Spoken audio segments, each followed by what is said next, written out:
एक बार स्वामी जी अपने आश्रम में एक छोटे पालतू कुत्ते के साथ टहल रहे थे। तभी अचानक एक युवक उनके आश्रम में आया और उनके पैरों में झुक गया और कहने लगा, स्वामी जी, मैं अपनी जिंदगी से बहुत परेशान हूं। मैं प्रतिदिन पुरुषार्थ करता हूं, लेकिन आज तक मैं सफलता प्राप्त नहीं कर पाया। पता नहीं ईश्वर ने मेरे भाग्य में क्या लिखा है, जो इतना पढ़ा लिखा होने के बावजूद भी मैं नाकामयाब हूं।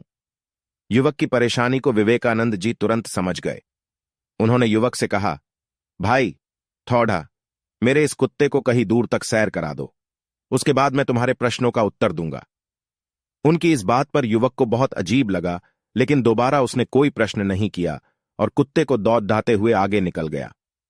बहुत देर तक कुत्ते को सैर कराने के बाद जब युवक आश्रम में पहुंचा तो उन्होंने देखा कि युवक के चेहरे पर अभी भी तेज है, लेकिन वह छोटा कुत्ता थकान से जोर जोर से हाँफ रहा था। इस पर स्वामी जी ने पूछा, क्यों भाई, मेरा कुत्ता इतना कैसे थक गया?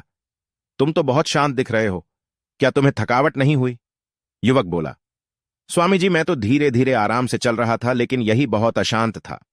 रास्ते में मिलने वाले सारे जानवरों के आगे पीछे दौड़ा रहा था, इसीलिए एक जैसी दूरी तय करने के बावजूद भी यह इतना थक गया। तब विवेकानंद जी ने कहा, भाई, तुम्हारे प्रश्नों का उत्तर भी तो यही है। तुम्हारा लक्ष्य तुम्हारे अगल बगल है, वो तुमसे कहीं दूर थोंझे है, परंतु तुम अपने लक्ष्य का पीछा छोड़ करके अन्य लोगों के आगे पीछे दौड़ते रहते हो और इस तरह तुम जिस चीज को पाना चाहते हो उससे दूर चले जाते हो। युवक उत्तर से संतुष्ट हो गया और अपनी गलती को सुधारने में लग गया।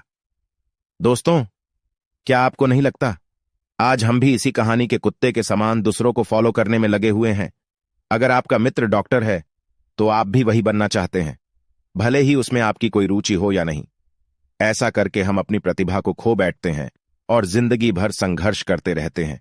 इसलिए दोस्तों, दूसरों को फॉलो ना करें, अपना लक्ष्य खुद बनाएं और उसके पीछे पूरे लगन से लग जाए।